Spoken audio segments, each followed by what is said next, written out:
Hi, I'm Blue. Thank you for joining us for this presentation by my good friend, Mr. Harold Wright. Please like, share, and subscribe.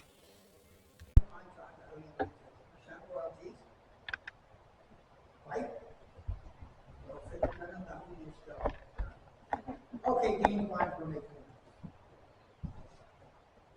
In the exhibit, you see Troy, Corporal 20th Maine, Civil War reenacted. But you saw his mascot, Sergeant Blue. Well, Sergeant Blue is now Aviator Blue. He has his pilot's helmet on. And we'll get a picture later, but I am going to have an Air Force uniform made for Blue out of the Second World War Air Force cloth. Then you'll need a promotion to flight lieutenant. Then we flight lieutenant Blue. So I'll be using him as my mascot moving forward.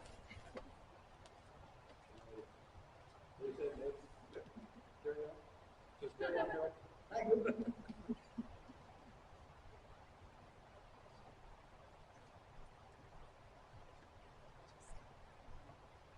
We're waiting for this man and his daughter to come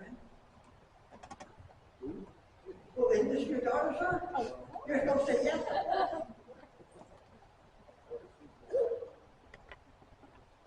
Yesterday here at Trinity, we marked the 125th anniversary of the Battle of Hartford and the role of the Brunswick soldiers during that Boer War. And the story that was uncovered as part of that research was the use of hot air balloons at the Battle of Hartford and the significant role that the Brunswickers played in the battle that won the war, basically won the Boer War for the British. So we recognize that yesterday. But I also have to do research on the role of the Brunswickers and ballooning in the U.S. Civil War. So those are both Army wars, but as some of you may know, I'm very big into things Air Force, and this is our centennial year Air Force. So we added this as a pre-centennial Air Force heritage event. So we're looking at part of the early beginnings of aviation in New Brunswick and in Canada that in 1924 led to the formation of the Royal Air Force. So today, this afternoon, I want to introduce you to the role that New Brunswick played in a relatively unknown part of New Brunswick aviation history. Now, can you hear me at the back? Not really. You can hear me okay? If you can't hear me, raise your hand. Now, always one in the group.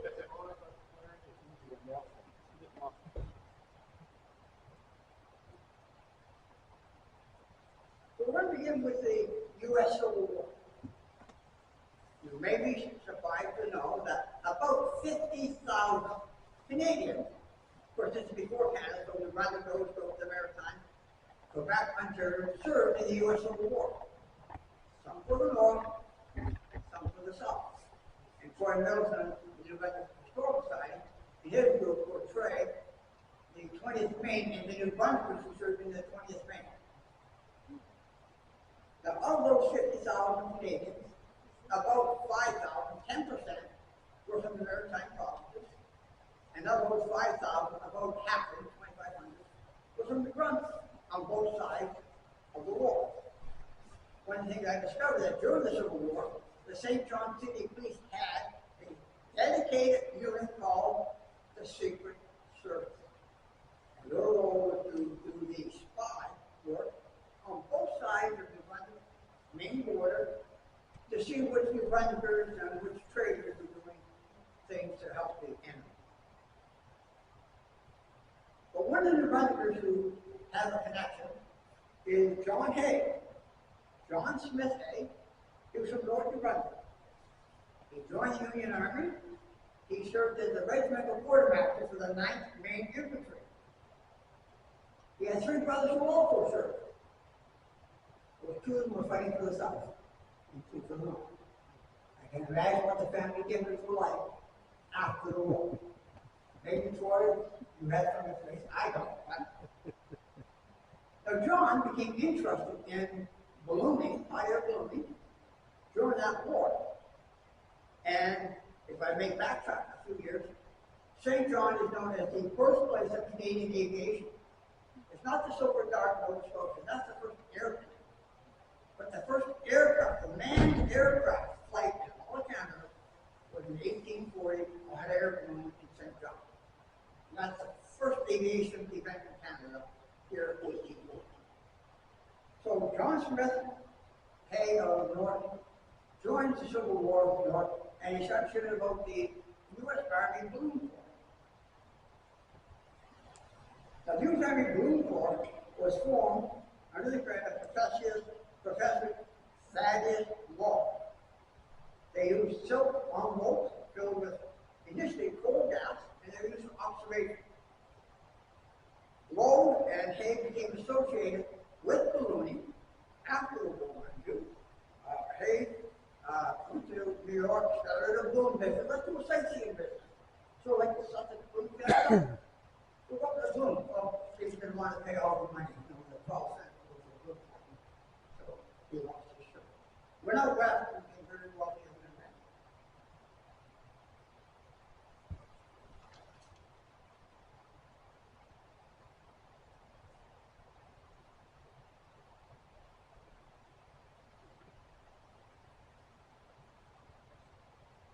Obviously, my touch that machine, so it's not moving. So do this. And there we go. So here's Professor Thaddeus Wall. Now he was a scientist and a balloonist. He was interested in meteorology.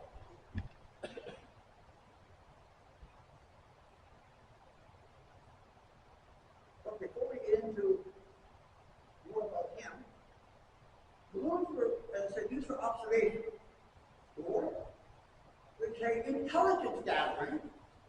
Now we all know that Donald Trump in the United States is threatening to invade Canada and rape us. Well, guess what? We're going to go back. We're taking Mr. Trump at his word. In 1863, we had a balloon flight from Maine to Frederick, almost to Frederick. I'm going to tell you a little bit about that. It may have been a precursor to the invasion of Canada.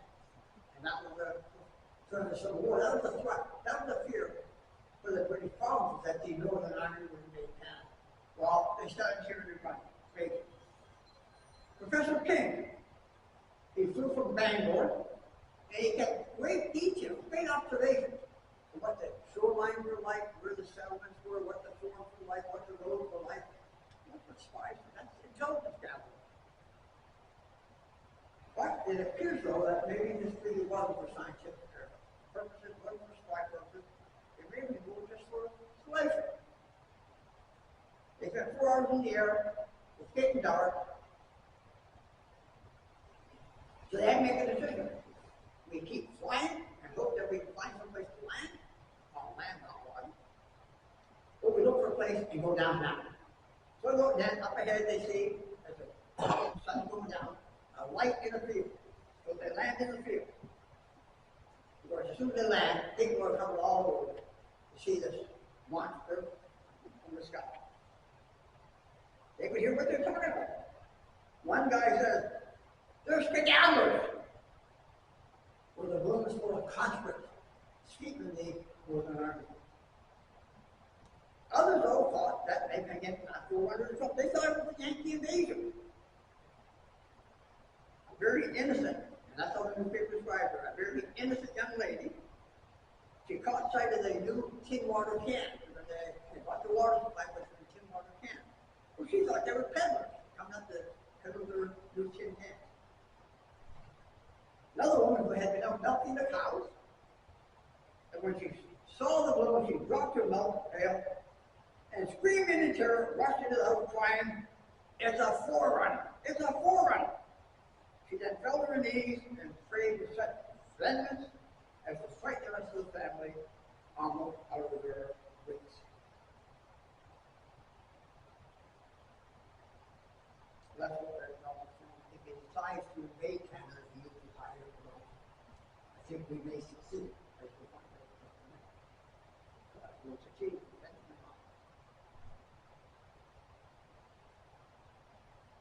Well, let's get back to Major John Hayes' friend, Professor Thaddeus Sobinsky Constantine Wall. See that? I said he was an accomplished aeronaut.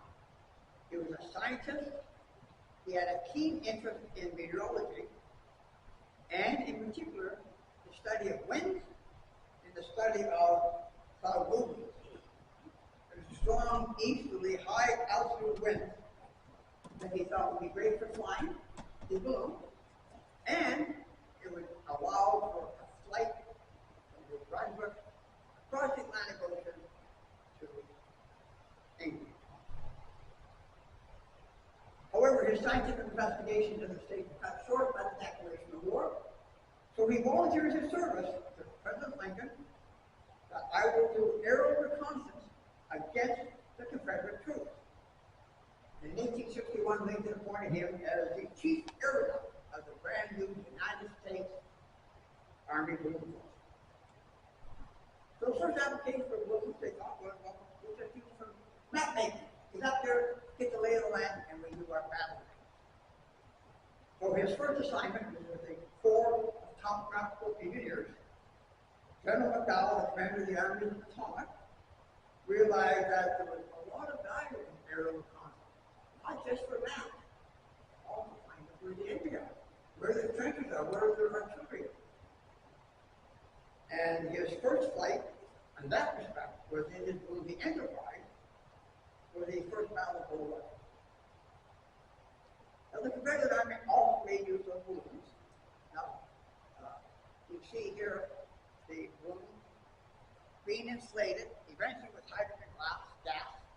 They come up with the apparatus so they could do the balloon in the field. Quite previous to that, they would have to throw the balloon in the city and then haul the balloon fully inflated along the road to the tree before sent to the site and then up to the top. Then they send that food and they put hydrogen generators so they could inflate the balloon right in the battle. The Confederate Army also made use of balloons, but they're pretty hampered by supplies, or by the English supplies, because of the embargo against the southern states. They fashioned their balloons out of like this colored silk dressmaking material. So the ladies of the South, the Southern belles, they lost their beautiful silk costumes so they could make them. Again, but the Confederates didn't have the hydrogen producing machinery. Their balloons were filled by hydrogen or by gas in Richmond, Virginia, and then hauled where they would be used. Their first balloon pilot in the Confederate Air Force, and I thought it was interesting that they referred to their balloon not as like the U.S. Army Corps, but as the Confederate Air Force. That's the earliest use that I have found of the balloon Air Force. But his name was Edward Porter Alexander. When did some more research on him? But by the middle of the war, by the summer of 1863, the battle tactics had changed and the use of fire was sort of into the wayside. So Lowe no longer had his job as the commander of the U.S. Army Balloon Corps. No regular paycheck. But again, he's a scientist, he's interested in meteorology, high winds, etc. So what does he do? Well, he brings his balloon system to New Brunswick.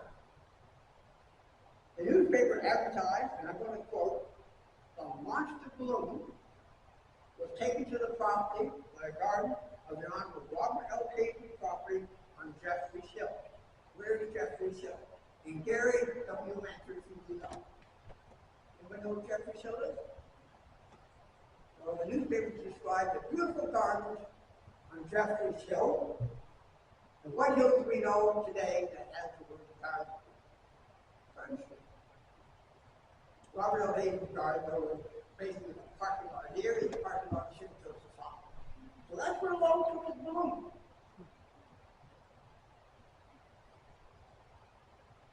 So here we can see balloon being inflated. One top of this one, just a moment.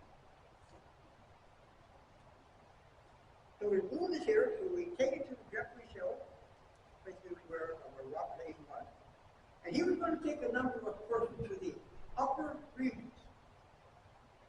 100 paid the admission price, 25 cents, just to see the room and the apparatus affiliated.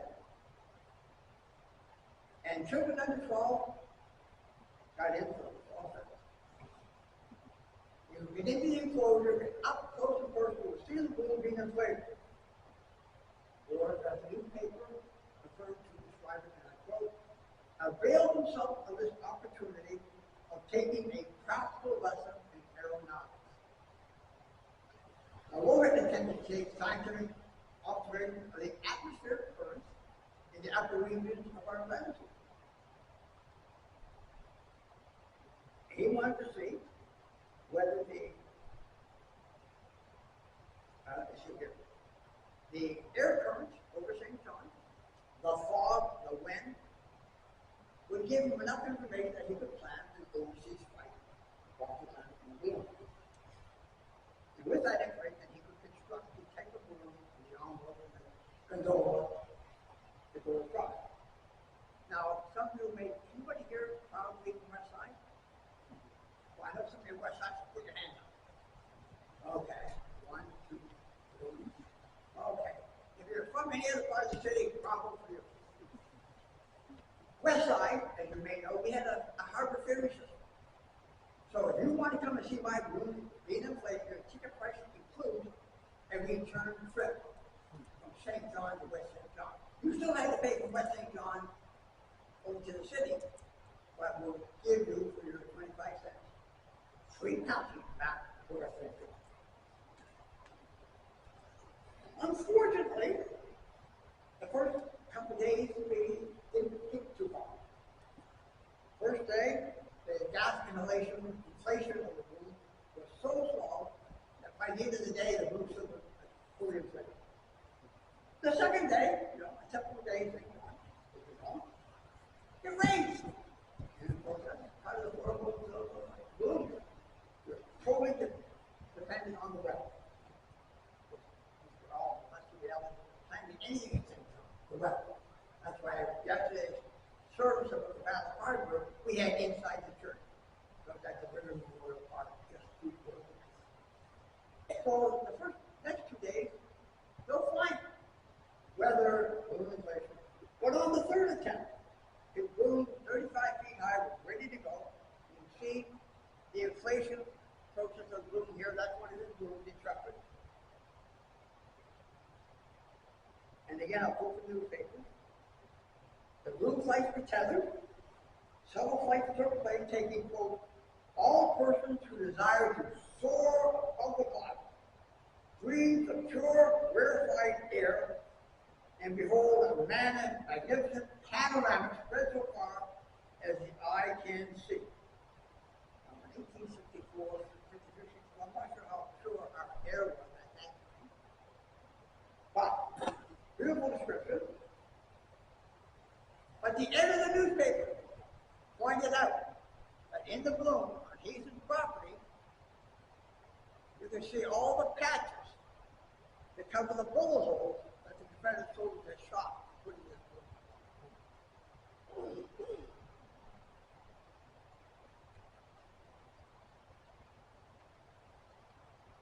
One of Lowe's acquaintances during that Civil War was Count Ferdinand von Zeppelin, who later became very famous for developing the Zeppelin fighter derivative. We're going to close out the Civil War with a bit on the story of New Brunswick's famous Civil War nurse and spy, Sarah Emma Edmonds. Her story is well documented. She published her memoir, Nurse and Spy in the Union Army, in 1864. It's available online. And in her book, she recounts several instances of woe and influence in the past.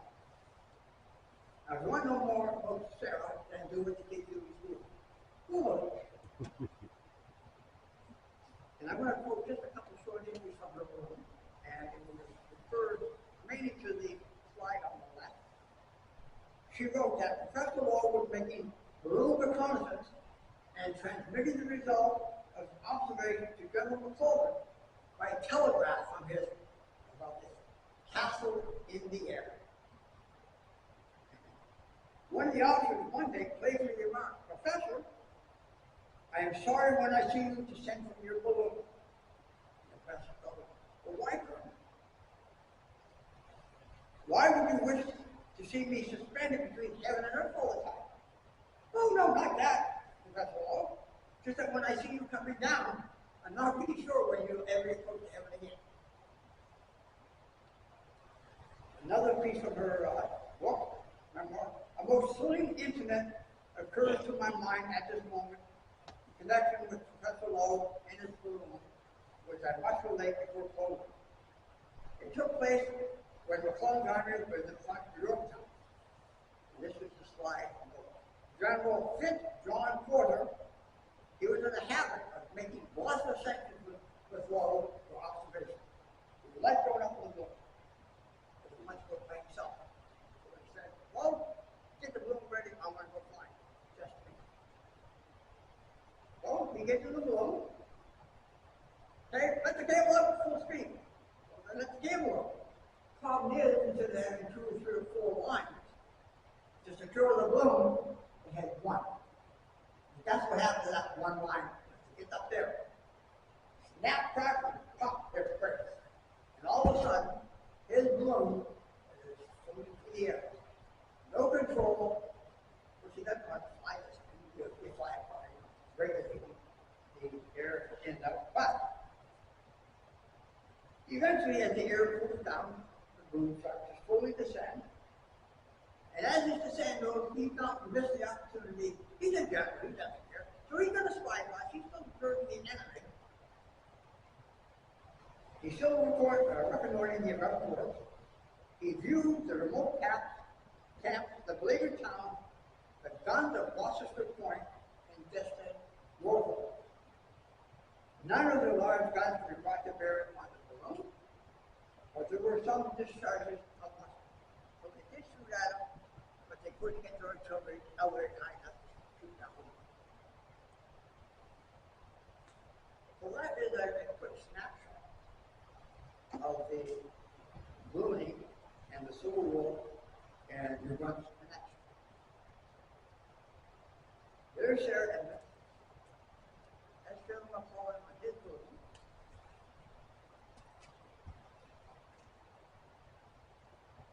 We're now going to go to the soldiers of the Queen. Before we get there, in 1885, Thomas Wright, my great-great-great-great uncle, Wright, his son of the second alderman, John Wright, he enlisted in what became known as the Royal Balloon Corps, which was actually not Air Force, by the engineering Royal Engineers. He served under General Wolseley, who was in the Sudan to relieve General Gordon. He wrote a series of letters back to his father, which were published in the St. John newspaper. And he recounted in great detail how the balloons were being used, how the guys operated, how they told them to use this new technology of balloons. Eventually, after the military service, he relocated to stay in Victoria, South Africa.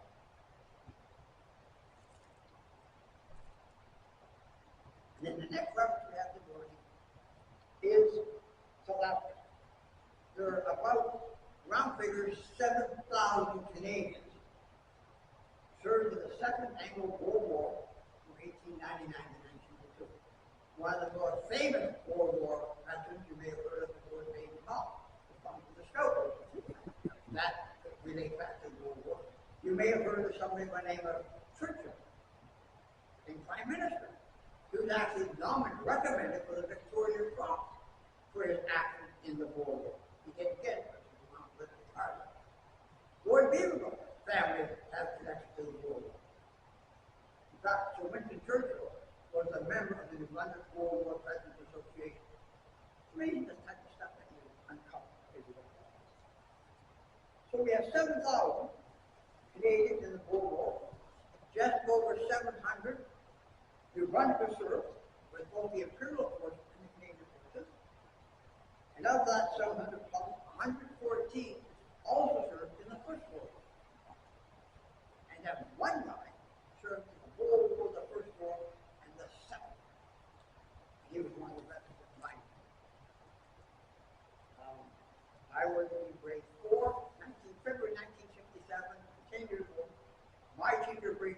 our teacher, brings in two Boer War veterans, Frank Ham and Frank Weaver. She believed very strongly that students should be exposed to this community.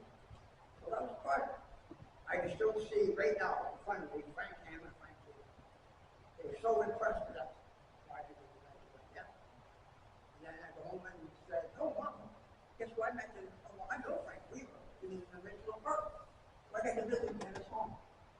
And that's what my dad said. "Well, that's great. You can go, but I'm not that too. What do you mean, Dad?" He served in the Second War in the Korean War.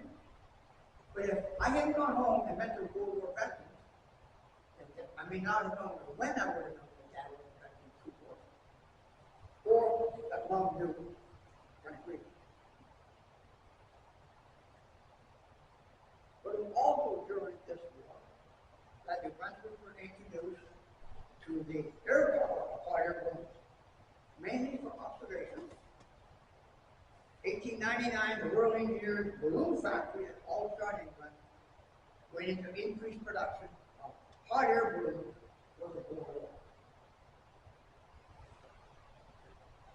This was their actual first large-scale production of balloons for British forces. They sent to the first shipment of balloons to South Africa. There was Captain Jones. He had 3 officers, 34 non-commissioned officers on the rank, 3 wagons, which we'll see shortly. He had 11 balloons and all of the equipment to generate the hydrogen in the field. Now, the battle project, as I mentioned earlier, that was basically what the British used to describe as the battle of the war for the British. It was just as important to that war as Victory was to Canadians in the First War and the Battle of Britain was to Canadians in the Second. That's how important it used to be.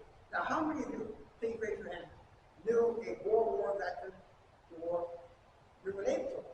Anybody? 2, 3, 4, 5? One of the casualties, Dr. White, turns out my mom related to him. Again, I didn't know that for 5 years, 10 years.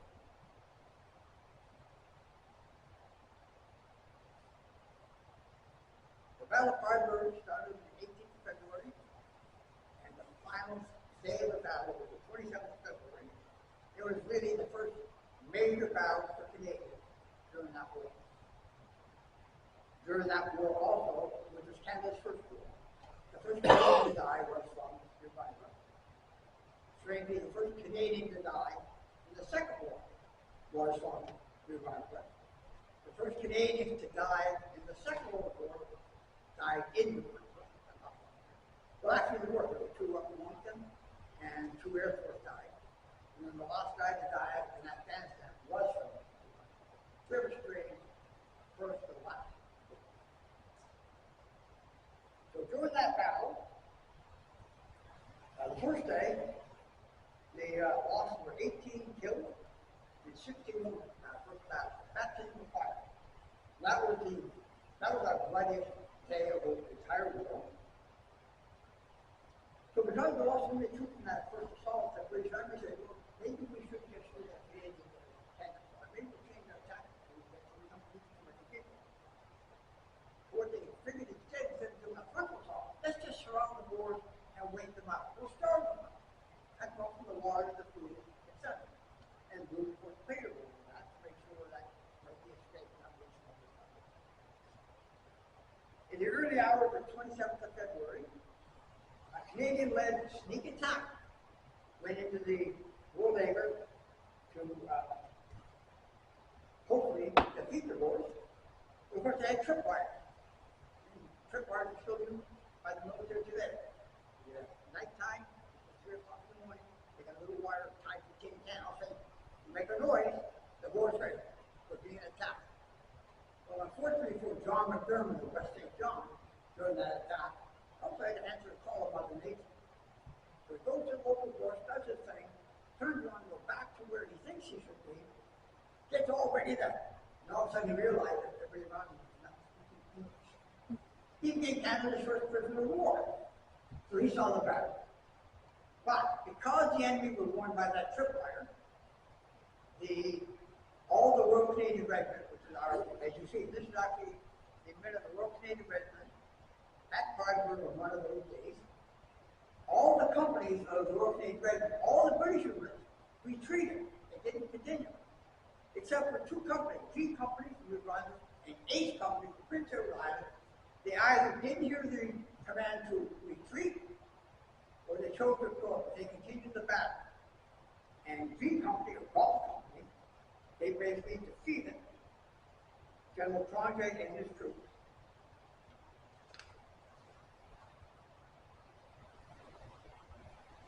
That's it. This is one of my favorite photos of St. John men, stuff like that. They're having Christmas dinner. And you can actually read some of the labels. These guys are having canned salmon for Christmas dinner. Now, I won't admit to them. 2 weeks ago I had salmon. No, I had lobster 2 days for breakfast.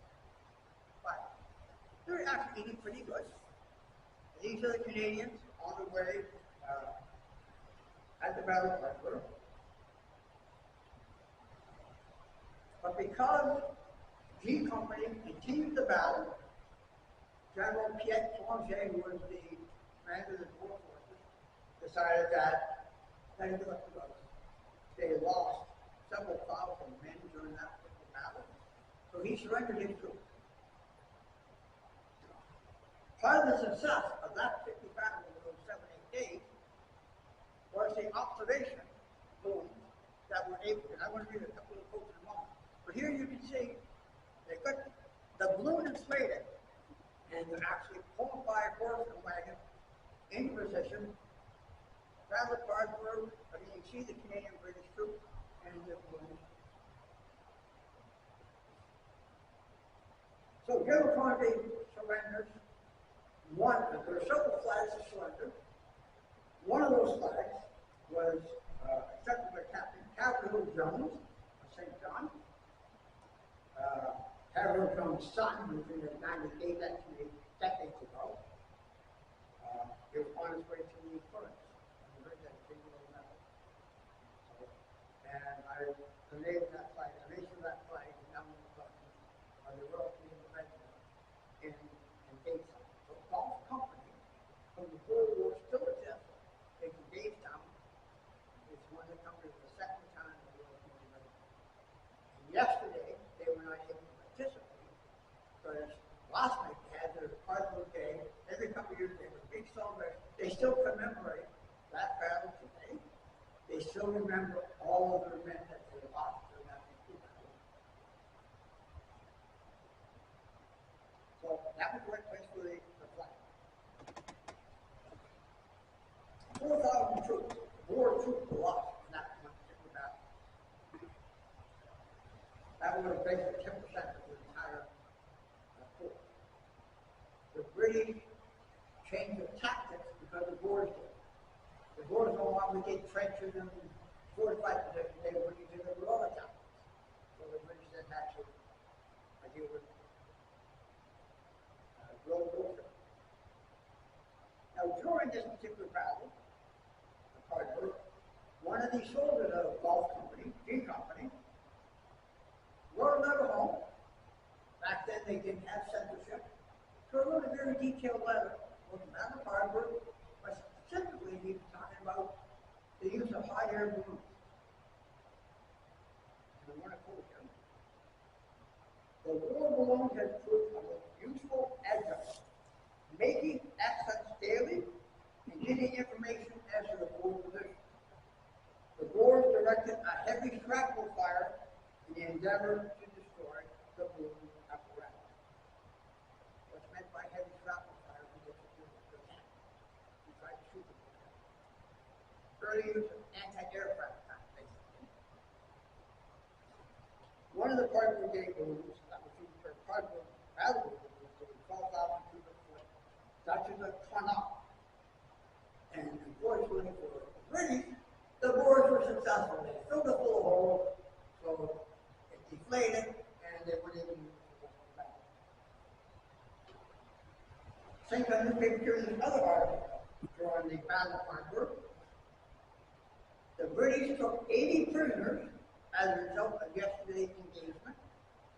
A balloon ascended and discovered several new works of the Boers, which the British promptly shelled and destroyed.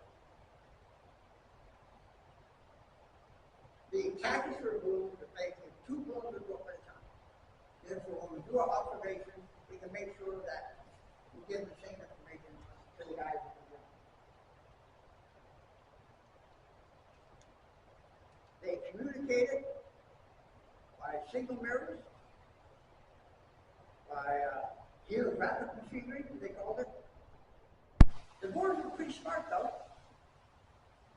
During this particular battle, they obviously were thinking ahead, but they had purchased German-made searchlights that they could use at nighttime. Because of course the Blues would go up at nighttime when they could see the fires in the Boer camp. So the Boers got searchlights. Again, early tactic that we used during the First War, Second War, and on. Now this would be sort of a typical observation report from a wound to the troops. We ascended at dawn and made several other sketches to keep photos were taken. In the afternoon, the balloon directed fire of 3 fuel factories on the riverbank. Signaling directed from the balloon to the guns observed about 6 hours during the day. Rifle fire from Boer trenches was very heavy at the balloon, and she was hit. Of course, the balloons were pretty well disliked by the Boers. Well, guess what? Well, the Boers had better artillery fire. The Royal Artillery always liked to brag, but they were the best. Well, during that war, the Boer artillery was a lot more effective initially. But the British, they had telegraphic, heliographic apparatus that they could signal quite quickly. The Boers had none of that stuff. So the Boers looked at these balloons as being the scientific superiority of the British balloon.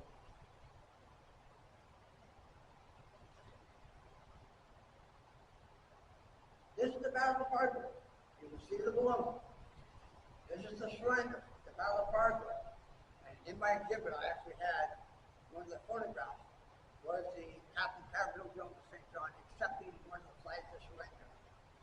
And as you see here, there are some of the flags. With Captain Jones, his flag, the story in the newspaper, after the war and the peace here, is that when the Boer surrendered, when the Canadian troops took their bayonet and baited the guys, and the flag is covered with blood. When I got the flag, they had all these stains. Makes sense. So anyway, the Canadian War Museum borrowed it in 1899 for the centennial exhibit on the Boer War. They got the whole story, all the problems, everything. So they went to the Airship B crime lab. They said, how would you guys like to do a real neat project? No dead bodies. So they picked it up. They analyzed the material, got the right material for the right place, the stitching, the right type of stitching, the right type of thread for the time. There was a knot where it was tied to the bayonet. The knot had not been untied, so the knots were original. But the blood stains, guess what they were? Not. They were stains. They were grease stains. So it was an interesting way to sort of prove the story. And this is a photograph of General Trinity and some of his officers after his surrender. Now, General Trinity was originally shipped to St. Helena's Island in the South Atlantic, where Napoleon had also been, and that's where he was a prisoner of war. The medical officer that the British provided was Dr. Levitt Price, who was related to my mother, and it was his cousin, Dr. Nelson Price, that died in the war. And Nelson Price, some of the artifacts that were brought back, one we want to exhibit in the military museum. So Carnegie and his troops, his senior officers, remained at St. Helena's Island. The ballooning is still being used, and you see, we're still using balloons in Afghanistan. They're still being used. They're full of electronic gizmos and gadgets to report any movement.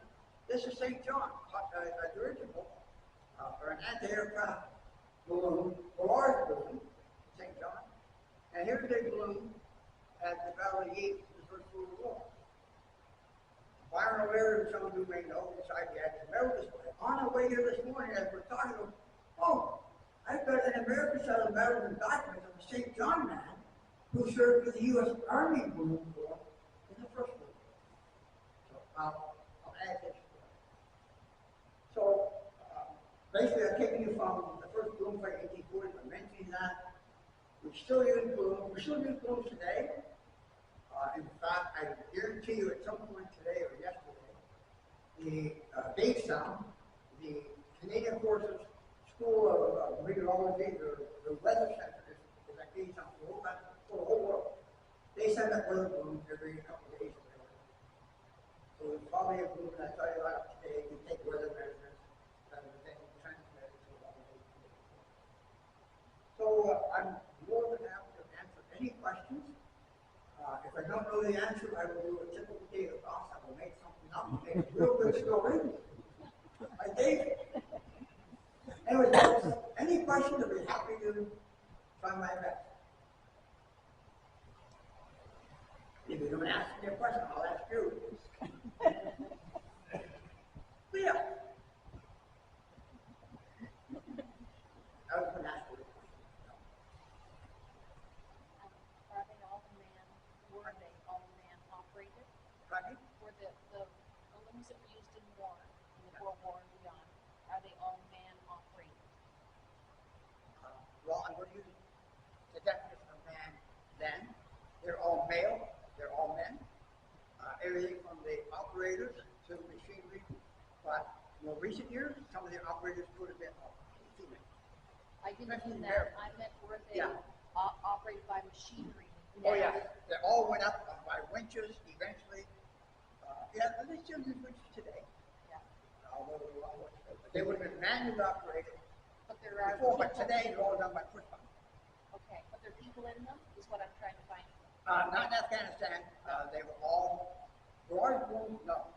This would have had in fact, Case Irving's first warrior, Ritchie, was in the Royal Flying Balloon Corps, Royal Flying Corps in the balloon in the First World War, and he would go in the balloon, and a German aircraft would shoot the balloon. I think he was wounded, and I believe he had to jump parachute. A lot of balloons would explode and down the plane, and the crew did not survive. But for Afghanistan, it was all electronic. The guy operating this balloon could have been in North Dakota. If I let the route operating it, beginning all this. Nowadays, you use things like drones which replace them. Yes. Now, how many of you have been up in hot air balloon? They've got the Sussex balloon fiesta. 3 of you? Good. I can't afford to go with you. How about Egypt? Pardon me? Egypt. Egypt. Egypt. Oh, good. Well, next time you go, let me know. Not on the horizon. You've been in balloon too? How many people want to go for the balloon? Come on, crazy people. How many people have ever jumped out of an airplane? In the air, I mean, not all. You have too? Parachute. How many people want to jump out of an airplane? With a parachute? Still no. Yes. Did they ever try to drop bombs or shoot on these sort of things? Well, actually, the Germans in the First World War, they did use their balloons to drop bombs, and the first Zeppelin bomb flight in England bombed the school, and I now have part of the shrapnel that was recovered. The balloon was shot down, and I now own a small piece of the balloon. Okay. And of course, I look forward to trying to bring it today. But as I was going to these people tonight, I was surprised to find this photograph. And it's a barrage balloon. We know what barrage balloons are for, but the story behind the photograph is actually, this is the old YMCA up on Hazen Avenue, where the courthouse is today. And this is actually a parade, a fundraising parade to raise money for the military. So they brought the barrage balloon in for exhibit, just like they brought German aircraft in to pay the city. But still a neat call. To what extent in World War I did airplanes take over from balloons? Well, First World War, airplanes were aggressive. They were bombed. They were controlled. Balloons, limited control. Although the Germans did have some, you're still subject to the wind. You're still subject to the weather. So did airplanes take over? Oh, yeah. Balloons were German Jews who offensively for school, very unsuccessful. And then, of course, as a passenger service in the 1930s, we've all heard of the something that blew up in New York or in New Jersey in 1937. That basically killed balloon period, although they're now trying to do more things. Corporal Troy, Yes. the pilot officer blew still away. Well, I think he has a flight later, so he's having a nap right now.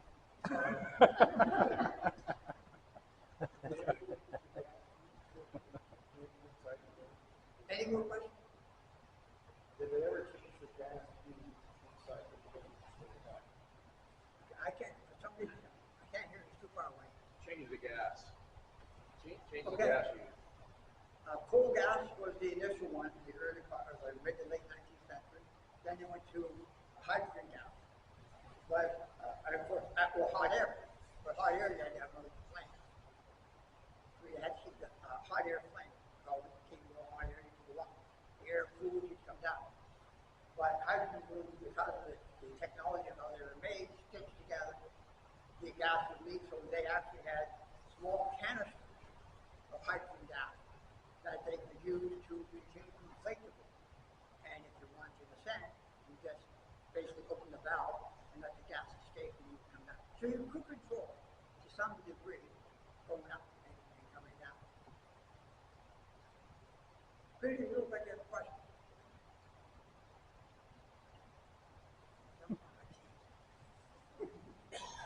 I'll wait to give a good answer. Okay.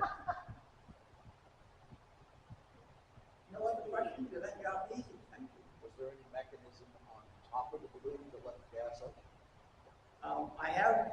I don't know specifically in terms of this research, but I have read articles on other balloons, other times that were able to open up. But some of the balloons I'm looking at had valves on the side of the balloon that were easily within reach of the pilot group. But yeah, at least some of the earlier balloons had a release mechanism at the very top of the balloon. Is that what you're asking him? Yeah. Gary? Harold, how did either side treat prisoners? It's right here. How did either side treat prisoners? How did? How did either side treat prisoners? Oh, prison. Which war? Which war? The war was speaking. Okay. Maybe you can talk about the Civil War, because I really don't know a lot, but the Boer War, what really surprised me.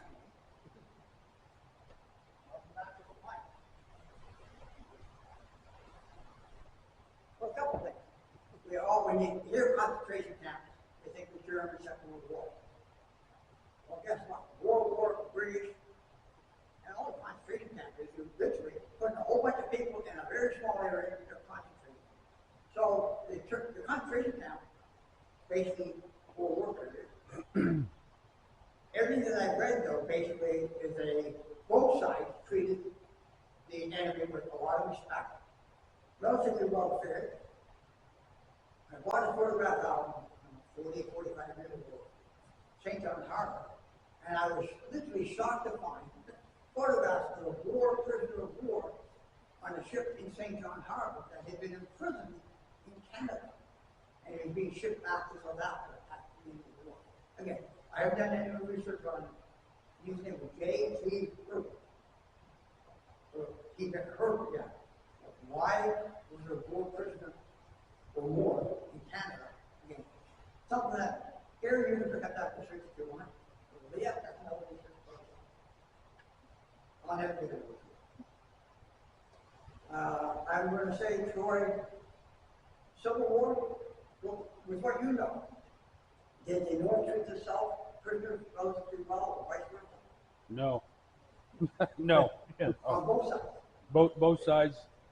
Andersonville prison in Georgia, which was a Confederate-run POW camp. That's the most famous one. It operated for approximately a year, and on average, 100 men died a day from malnutrition and exposure. A lot had to do with disease. A lot had to do because there wasn't any food available to feed them. You know, they had a hard time feeding their armies. But a lot of northern prisons, especially in the northern parts of the United States, where you'd have more cold weather, they suffered. Confederate prisoners there died almost at the same rate, but we don't talk about that. Yeah. One other thing, I'm going to advance now to the Second World War here. I haven't done any research on, but we won. The Allies won. The Germans became prisoners of war. I can't remember the exact number, but several 100,000 Germans died in captivity of the Allies after the war. Illness, for medical attention, lack of food, starvation, being overworked, neglect, all kinds of different reasons over several years. Those that were still considered prisoners of war. And well, and that was those that the Russians. Is that mostly over in Europe? Yeah. Yeah, I think I heard about that. And those that were under the prisoners of the Soviet Union, Oh, wow, they did. the Allies. I got rid of that. It would be nice if all of our prisoners of war were treated the way they should be treated, with respect and food, etc. But, All wars treat prisoners terribly. yeah. The American Revolution, they were usually put on hulks, ships that have been demasted and were anchored in the middle of harbors because it was harder to get away, and they just crowd them to death, literally. Either side, didn't matter. Back in, well, the story, that's the 1994, the museum tried to do research to Falkland Islands to survey a wooden sailing ship built in St. John in 1859, still used as a warehouse hull. And I was a volunteer that luckily got to know. What was interesting, during the Falklands War in 1982, that hull was used by the Argentine Army as a barrack, basically, to house, but they were so short facilities. So that's where some of them were, basically, they slept and ate in the St. John Building Station. But after the war, when they take the prisoners, the British just kept them in there, again, because they didn't have facilities to put them into a prisoner of war camp. And when we were there, although we didn't make, I don't think public knowledge of it, but the ship was full of unemployed ammunition. So we got there, hand grenades, mortar rounds. So we were there 3 times, found stuff, took it out there without it going.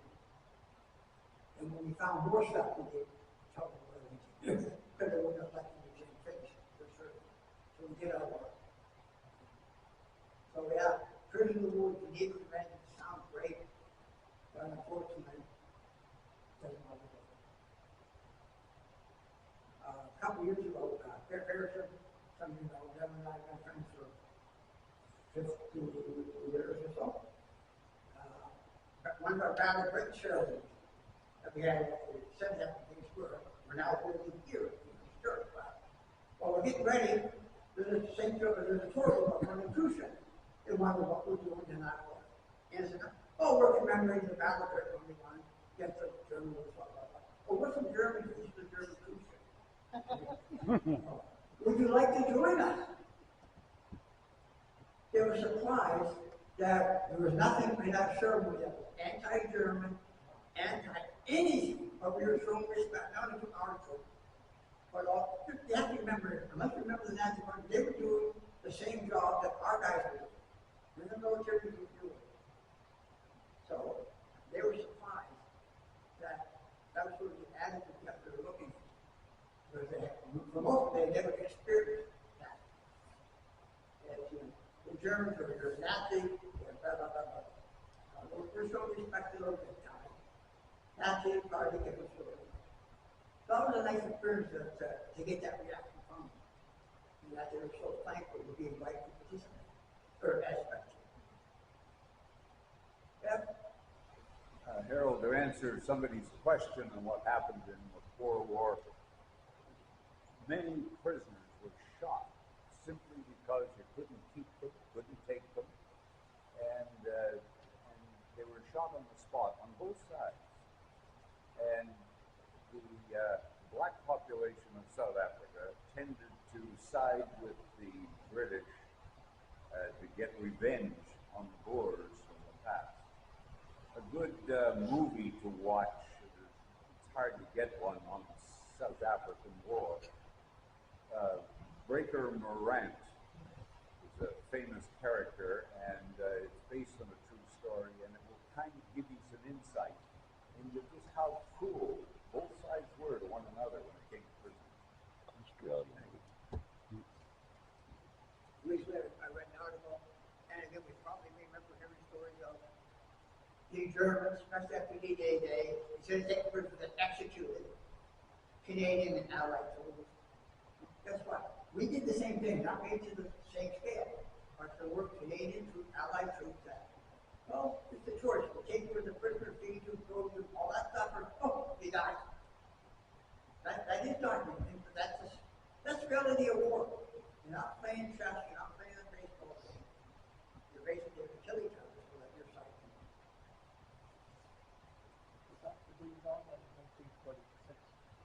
Yeah. So, at least, I've introduced you to a different component of our Civil War and our Air Force history by William. You now know that St. John is the birthplace. The first man who, in fact, spoke. The very first record document is a letter from England to St. John that says, oh, he mails from one brother to another. The brother in England goes, I went to Prince of Wales today, and I got to see with the Prince the first balloon fight in England. And he recounted all this balloon. And then he writes to his brother in St. John's and says, this is something, well, this is going to be the future. And there was balloon experimentation in New Brunswick, but it's all unmanned. So, you know, they sent up chickens, they sent up pigs and things like that. So eventually they sent up people. And then, of course, the balloons would catch fire and they would burn and never left with the balloon. Any more questions?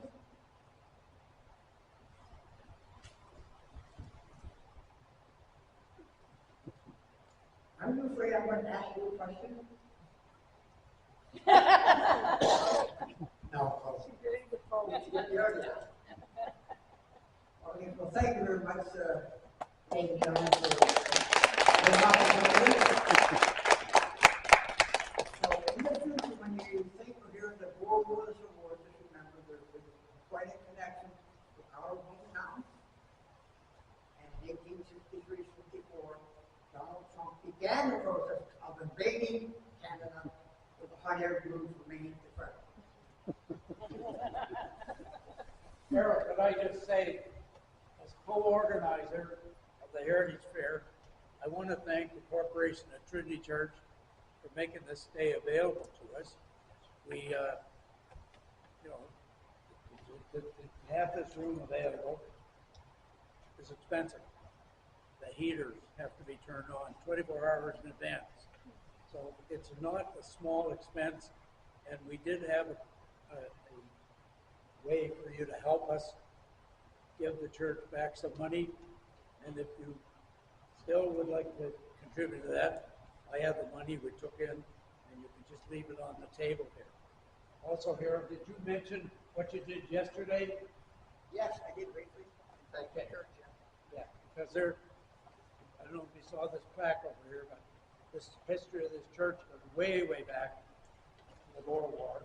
And Harold replicated that service yesterday. Stephen will tell you, we were really, really impressed with what he did. And, so, thank you. Thank you for coming out today and enjoying the Heritage Day, and we hope to be able to do it again. Yesterday's service? No, the service was at the foot. Oh, the service, the original service? In 1900, shortly after the Battle of Parliament, this church had a memorial service for two St. John municipalities, Withers and Johnson. And the church put up a sign on the wall right there. And then yesterday, part of our ceremony, Reverend Stephen here, read the lesson from that 1900 service. We read that yesterday. The family of one of those men were here yesterday. and the great-great-grand-nephew of one of the men. He put the word in the college. And I tell you, he looked pretty sharp in his RNC uniform. And he and his father came down from Ontario to Kingston for yesterday's service. Just so that, again, 125 years we could remember what was done here in this church 125 years ago.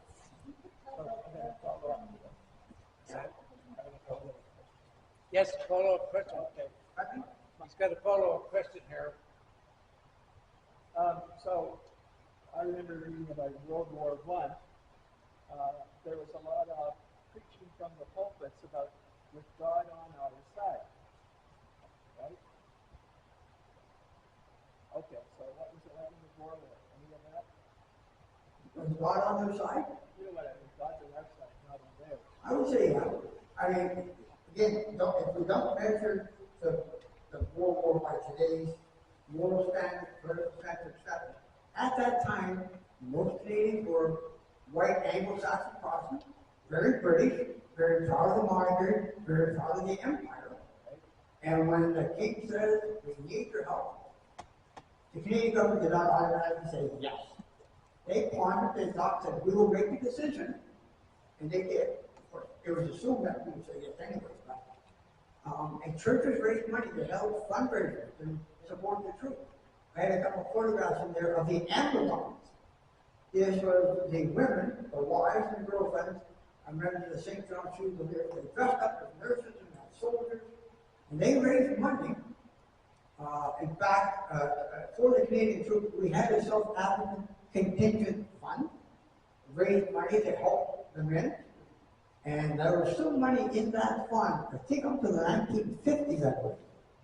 So if you were a Boer War veteran and you needed a bit of money for heat and lights, sort of like a Legion of Service. So yeah, everybody was on board supporting the troops versus supporting the war.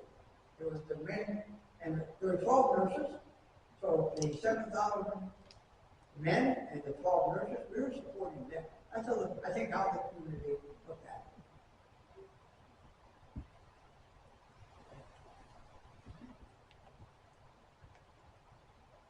Okay, I guess we go home. We can wait for the